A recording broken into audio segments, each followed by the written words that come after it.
Este es el pozo de Jacob. A simple vista, parece solo una abertura azul oscura en el lecho de un río de Texas. La gente viene a nadar aquí, atraída por aguas cristalinas que parecen completamente inofensivas. Pero esta apariencia es engañosa. Esta mancha azul es en realidad la entrada a una enorme caverna submarina mortal. Se le considera no solo uno de los lugares de buceo más peligrosos de Texas, sino también uno de los más peligrosos del planeta. En este video, hablaremos de algunos de los incidentes más aterradores que han ocurrido aquí. Como siempre, se recomienda discreción al espectador. Bienvenidos a Tenebrífico.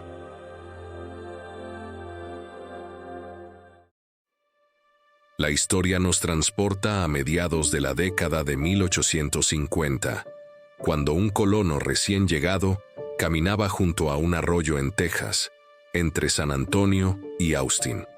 El hombre buscaba un sitio para construir un molino que funcionara con agua, estudiando detenidamente la corriente y el terreno.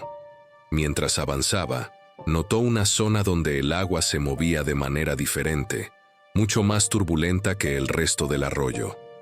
Al acercarse, descubrió un espectáculo extraordinario. Parecía un caldero burbujeante justo en medio del río, con agua que brotaba desde las profundidades. No era el movimiento típico del agua sobre las rocas. Este fenómeno venía directamente desde las entrañas de la tierra, llegando a burbujear hasta casi 2 metros sobre la superficie. Aquel hombre acababa de descubrir el nacimiento de un manantial kárstico. En esa zona de Texas existe un gran acuífero subterráneo, el acuífero de Trinity, que alimentaba el pozo de Jacob con un flujo de hasta 640 litros de agua por segundo. La corriente era tan fuerte que creaba una cascada invertida en la superficie. Con el tiempo, se construyó un molino que aprovechó ese flujo natural durante varias décadas. Pero a mediados del siglo XX, otras obras en la zona empezaron a dañar el acuífero. Poco a poco, la presión del agua disminuyó dramáticamente. Lo que antes eran chorros impresionantes de casi 2 metros, se redujo a un leve movimiento apenas visible. Aunque fue una pérdida natural lamentable, este cambio tuvo un efecto inesperado. Reveló completamente la caverna de donde provenía toda esa agua. Si visitas el río hoy y te acercas al borde donde se encuentra el pozo de Jacob, verás un contraste que eriza la piel. El banco desciende suavemente bajo el agua hasta una roca plana y amarilla que forma el fondo del cauce. En casi todo el río, el fondo es claro y poco profundo, pero justo donde brota el agua, el suelo desaparece abruptamente hacia un abismo azul profundo que contrasta brutalmente con su entorno. Es como un blue hole marino en miniatura. La abertura del pozo de Jacob mide unos 4 metros de diámetro. Dependiendo de la profundidad del río, puedes estar con el agua hasta los tobillos mientras el fondo desaparece en la oscuridad varios metros más abajo, creando una sensación de vértigo. Con el paso del tiempo, el flujo constante del agua fue erosionando la roca caliza, formando un extenso sistema de cuevas subterráneas. La parte visible desde la superficie es apenas una pequeña fracción de su tamaño real, un laberinto oculto. Al principio, la presión del agua era tan fuerte que era imposible nadar hacia abajo.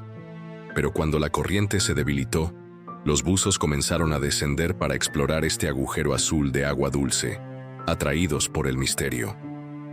Para la mayoría de los visitantes, el pozo de Jacob es un sitio atractivo para nadar o saltar desde las rocas. Pero siempre hay quienes sienten una curiosidad insaciable por lo que yace en las profundidades. Y con los años, esa curiosidad ha cobrado vidas. Así el pozo de Jacob se ganó su macabra reputación, no solo como el sitio de buceo más letal de Texas, sino como uno de los más peligrosos del mundo, un lugar donde la belleza esconde la muerte. A principios de septiembre de 1979, un grupo de amigos decidió acampar cerca del pozo de Jacob y realizar una inmersión nocturna.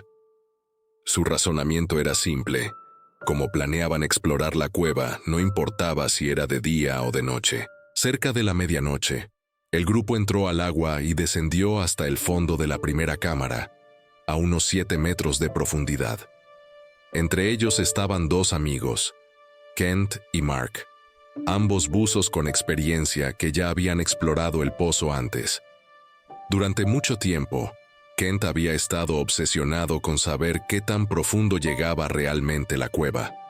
El pozo de Jacob está formado por una serie de cámaras que descienden una tras otra, cada una más pequeña y más peligrosa que la anterior. Desde la primera cámara, un pequeño pasadizo conecta hacia el oeste con una segunda cámara más grande que desciende verticalmente hasta los 16 metros. Desde ahí, un tercer espacio se extiende de forma diagonal hasta unos 23 metros de profundidad. Entre la tercera y la cuarta cámara hay una abertura tan estrecha que los buzos deben quitarse los tanques para poder pasar. Kent sabía que al menos 4 buzos habían muerto intentando cruzar ese paso angosto, pero Kent era de esos tipos que no pueden dejar una pregunta sin respuesta. La posibilidad de encontrar una nueva cámara era demasiado tentadora. Despite los riesgos evidentes que representaba aquel pasadizo mortal. Así que Kent y Mark descendieron decididos hasta la tercera cámara. Un poco detrás de ellos iba otro buzo del grupo, Joe, quien los observaba desde cierta distancia con creciente preocupación. Desde su posición, Joe los vio acercarse a la abertura que conducía a la cuarta cámara, y entonces presenció una escena que lo helaría para siempre. Vio cómo empezaban a quitarse los tanques y a meterse de espaldas en el pasadizo oscuro. Para su sorpresa no llevaban luces de respaldo, ni una línea de seguridad. Nadie había hablado de hacer algo tan arriesgado. Parecía una decisión espontánea tomada en el momento mismo del descenso. Joe no supo nunca si Kent lo había planeado de antemano o si actuó por puro impulso al ver el hueco. Lo único que sus ojos alcanzaron a registrar fue el último destello de la luz de Mark desvaneciéndose en la oscuridad absoluta. Desesperado, Joe agitó su linterna intentando hacer señales de advertencia, pero Mark ni siquiera miró hacia atrás antes de desaparecer por completo en las profundidades del pasadizo. Sentado allí en la penumbra subacuática, Joe hizo cálculos mentales aterradores. Sabía que ambos usaban tanques de acero con menor capacidad que su tanque de aluminio, y a mayor profundidad el aire se consumiría más rápido. Revisó sus indicadores y el pánico se apoderó de él. Si él ya estaba bajo de aire, ellos debían estar en una situación desesperada, al borde del colapso respiratorio. En un último intento por salvarlos, golpeó su tanque con el cuchillo de buceo para crear un sonido metálico de advertencia. Luego soltó su linterna dentro del pasadizo, como faro guía, y ascendió a la superficie. Al salir del agua, se sentó en la orilla con el corazón acelerado, sin saber si sus amigos estaban vivos o muertos. Minutos eternos después, ocurrió lo que tanto temía. El agua cristalina del pozo comenzó a tornarse marrón y turbia, como café con leche. Esta transformación solo podía significar 2 escenarios catastróficos. Estaban atrapados moviendo el sedimento, o había ocurrido un derrumbe. Joe supo con certeza absoluta que Kent y Mark nunca regresarían con vida. Horas más tarde, los equipos de rescate llegaron al lugar para iniciar una operación que se convertiría en leyenda. Horas después del incidente, los equipos de rescate profesional llegaron al amanecer, encontrando a los amigos del grupo aún buscando desesperadamente en el agua. Nadie había visto rastro de los 2 hombres desaparecidos. El responsable del operativo era Don Dibble, un buzo experto con años de experiencia en rescates complejos. Decidió enviar primero a 2 hombres para evaluar la situación antes de intentar recuperar los cuerpos. Lo que encontraron fue profundamente desalentador. La entrada a la cuarta cámara estaba casi completamente bloqueada por grava y sedimentos, como si la cueva misma se hubiera sellado. Regresaron a la superficie explicándole a Don lo extremadamente peligroso que era el acceso. recomendando extremar las precauciones en cualquier intento de rescate. A las 10 de la mañana del día siguiente, el equipo regresó con más personal y mejor equipo. Los buzos bajaron con palas pequeñas intentando despejar metódicamente la entrada bloqueada, pero enfrentaban un enemigo despiadado. Cada vez que movían una piedra o un puñado de grava, más material se desprendía desde arriba, como si la cueva se resistiera a ser violada. Después de horas de trabajo agotador y con progreso mínimo, Don Dibble decidió que era momento de tomar el mando personalmente de la situación crítica. Dejó un tanque extra en la primera cámara como precaución y descendió con una línea de seguridad atada a su cuerpo, siguiendo cuidadosamente el recorrido hasta la tercera cámara. Allí, junto a otro buzo, revisó minuciosamente el techo y las paredes en busca de los cuerpos desaparecidos, llegando finalmente al paso hacia la cuarta cámara, cubierto por un imponente montón de grava. Don revisó su indicador. Le quedaban unos 10 minutos de aire, un tiempo peligrosamente corto. Aún así, con determinación, decidió intentar el acceso al pasadizo bloqueado. Sostuvo firmemente la cuerda de seguridad y metió la cabeza y los hombros en la grieta angosta. La visibilidad era casi nula. Apenas distinguía cómo el agua levantaba polvo y piedras pequeñas a su alrededor. Entonces sintió esa sensación visceral de pánico que todo buzo de cuevas conoce. Si el movimiento del agua soltaba más grava del techo, quedaría atrapado sin posibilidad de escape. Y en ese instante de presagio, exactamente eso ocurrió.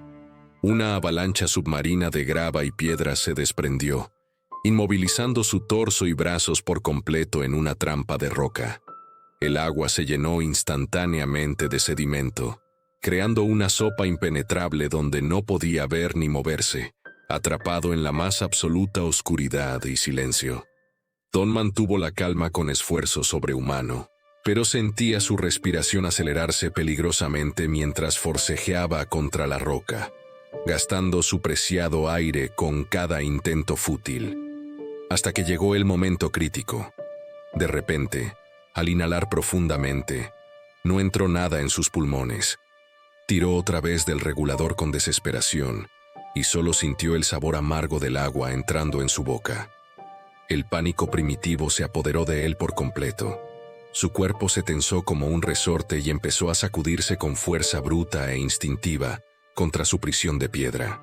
Milagrosamente, ese movimiento violento e irracional liberó sus brazos de la trampa de roca. Un segundo eterno después, sintió el contacto de su compañero colocándole otro regulador en la boca. Don inhaló con desesperación animal, tragando aire comprimido a una profundidad de casi 30 metros que le quemó los pulmones con su presión. Al ascender rápidamente hacia la superficie, el aire atrapado en su estómago comenzó a expandirse violentamente, causándole un dolor insoportable que aumentaba con cada metro. Cuando emergió a la luz del día, gritaba de agonía con el abdomen tan distendido que parecía una pelota de baloncesto, una visión que aterrorizó a todos los presentes. Fue trasladado de urgencia al hospital más cercano, donde los médicos descubrieron con horror que la expansión del aire le había reventado el estómago internamente. Pasó largas semanas internado, enfrentando una recuperación dolorosa y lenta. Pero contra todo pronóstico médico, sobrevivió para contar su experiencia cercana a la muerte. El pozo de Jacob parece un lugar pacífico en la superficie, pero bajo esa tranquilidad engañosa se esconde un laberinto mortal que ha reclamado más vidas de las que muchos imaginan. ¿Ustedes se atreverían a entrar en un lugar como este? Cuéntenme en los comentarios su opinión sobre estas historias de las profundidades. Gracias por ver el video y acompañarme una vez más. Si te gustó, deja tu like, suscríbete y activa la campanita para seguir explorando conmigo las historias más oscuras y fascinantes que existen bajo la superficie. Nos vemos en el próximo episodio, aquí en Tenebrífico.